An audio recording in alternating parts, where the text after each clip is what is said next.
जो सब यूज कर रहा है वो अगर चुने ना तो नहीं कुछ तो समझो। बट क्या है, चुनना पड़ेगा। ऐसा नहीं कि सामने वाले ने किराना का दुकान दिया हम भी डाल दिए। ये खुद को जो इंटरेस्ट है वो ढूंढो। पहले डिसिप्लिन में आओ, मोटिवेट करो अपने आप को, मेडिटेशन करो, योगा करो, एक्सरसाइज करो, अपने आप को मेंटेन करो।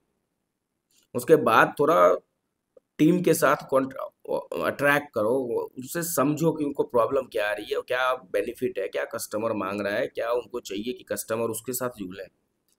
भाई साहब आज इतने ब्रांड है ना मार्केट में कि लड़का जाता है ना, मैं भी कभी मार्केटिंग में था तो फोन पे ही करता था, मैं तो सेल्स फील्ड में गया ही नहीं भाई। सर कौन पाले सर मगरमच्छ। भाई बैर हो जाता है, सुन नहीं पाते हैं। तो पहले समझो। तो उसके लिए क्या है, आपको मार्केट ट्रेंड देखना, रिसर्च करना पड़ेगा, बिजनेस में टाइम देना पड़ेगा। 3 साल समझो, 1,000 दिन लिखे बने। मेरे एमडी है, उन्होंने समझाया था कि बिजनेस में अमित 1,000 दिन तो देना ही पड़ेगा। नौकर बन जाओ, जो बनना है हर चीज बनना पड़ेगा तुमको। ये नहीं कि आदमी नहीं है ना, बस ये कमी सबसे कि आदमी नहीं है तो काम नहीं होगा।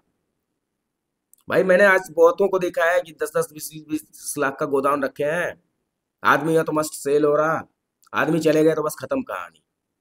तो इस तरीके से नहीं होता है। खुद सोचो ना कि आज तुमने मेहनत किया है, तुमने आदमी को सैलरी दी, तुमने सब किया, आदमी खत्म, तुम खत्म।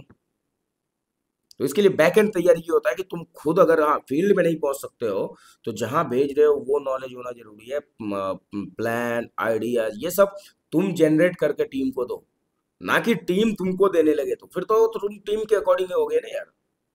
तो आज 100 में से 60 से 70 जो मैन्युफैक्चरिंग कंपनी है, या मैं टॉप मोस्ट छोटे दुकानदार या बड़े की बात करूं, तो वो यही गलती कर देते हैं कि लड़का कर देगा। आ गए साहब के जैसा बैठ गए कुर्सी पे, लाओ भैया कितना हिसाब हुआ, लाओ भैया कल कहाँ जा रहे हो, चलो ठीक है निकलो, ये रहा 500 रुपये, जाओ पेट्रोल डलवा के आराम से मार्केट घूम के आओ, जो ऑर्डर है जाओ कल डिलीवरी। ये सोचना ही नहीं है कि भाई जितना ऑर्डर आया है उसके पीछे कितना खर्च किया था हमने। आज मेरा 2 लड़का अगर एक रूट में बेचता हूँ मैं, तो बेसिक कॉस्टिंग जो आता है 1,500 रुपये मेरा ऑन रोड आता है। और अगर मैं बात करूँ तो उसके पीछे मेरा अकाउंट डिपार्टमेंट की लेडीज है, उसका अगर मैं 2 घंटे की बात करूँ, 2 घंटे ही, तो लगभग 50 रुपये से लेके 100 रुपये तक कॉस्टिंग उसका आता है। मार्केटिंग वाले का कॉस्टिंग आता है, और ट्रांसपोर्टेशन से जो माल आया वो कॉस्टिंग है, मटेरियल है, लाइट बिल है, अदर हर चीज़ अगर कैलकुलेट करोगे तो मार्जिनल भाव एंड जो अदर थिंग है वो समझोगे आप। लेकिन वो कभी किसी ने किया ही नहीं है। 10 का लाना है, 20 का बेच देना है, वो हो गया प्रॉफिट, बस वो मतलब प्रॉफिट बना लिया, समझ लिया। वो बिजनेस नहीं है, मैं बता दूं आपको।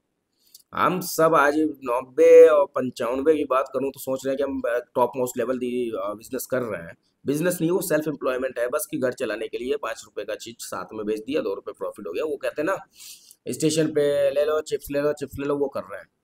कुछ भी है जो रेगुलर चलने वाला लेके बैठ गए, वो नहीं है। फर्स्ट थिंग है कि आप अकाउंटेबिलिटी देखो कि बिजनेस में आप जा रहे हो तो उसके उसका फ्यूचर क्या लेके जाना है, या सिंपल रोजगार करना है। रोजगार भी करना है तो अकाउंटेबिलिटी लो, लिस्ट मेंटेन करो। कॉस्टिंग जो सेविंग आती है अराउंड 20 to 30% मिनिमम आती ही है। अगर कुछ रेगुलर चीज बोलूँ कि जिसमें 10%, 5% है, तो उसमें से आपको उसके अकॉर्डिंग 1%, 2% या 5% जो है वो आपको इन्वेस्ट कम से कम करना ही है। प्रोडक्ट ऑफ रेंज बनाइए, सेल ऑटोमेटिक बढ़ जाएगा। आज 5 प्रोडक्ट बना रहे हो आप, जिसको 5 प्रोडक्ट का जरूरत है उसमें से एक दो ले रहा है, ठीक है। वही पैसे को आपने बाहर से ही आउटसोर्सिंग कर लिया, या किसी से बनवा के ले लिया, या किसी मैन्युफैक्चरिंग या किसी दुकान वाले या लोकल से भी 5 प्रोडक्ट आ रहा, बढ़ा दिया है। दो दो पहला चीज बढ़ाने का छोड़ो। अ, आज तुम अगर अपने पास 500 रुपये या 5,000 रुपये रखे हुए हो, 2 दिन सेफ जोन करके कि 5 दिन 10 दिन, तो वो सेफ में है, आई नो। बट यही चीज अगर 500 या 1,000 जो है तुम्हारे पास, वो तुमने स्टॉक कर दिया या इन्वेस्ट कर दिया 1,000 रुपए का, अगर 5 पैकेट मैं बताऊं तो रजनी ये विमल पान मसाला ये सब जो रेगुलर खाने वाली चीज है, ये 5 पैकेट आएगा। 5 पैकेट अगर स्टेशन पे खड़े होके बस बेचोगे ना, तो वहां पे समझो 20 का 3 आता है, 4 नहीं 3, 25% तो प्लस ही है समझो। तो उसके अकॉर्डिंग क्या है, धंधा कर लेंगे लेकिन अकाउंटेबिलिटी स्ट्रक्चर नहीं बना पाते। तो हम अभी स्ट्रक्चर की बात करेंगे and other things. Let's go to continue, thank you.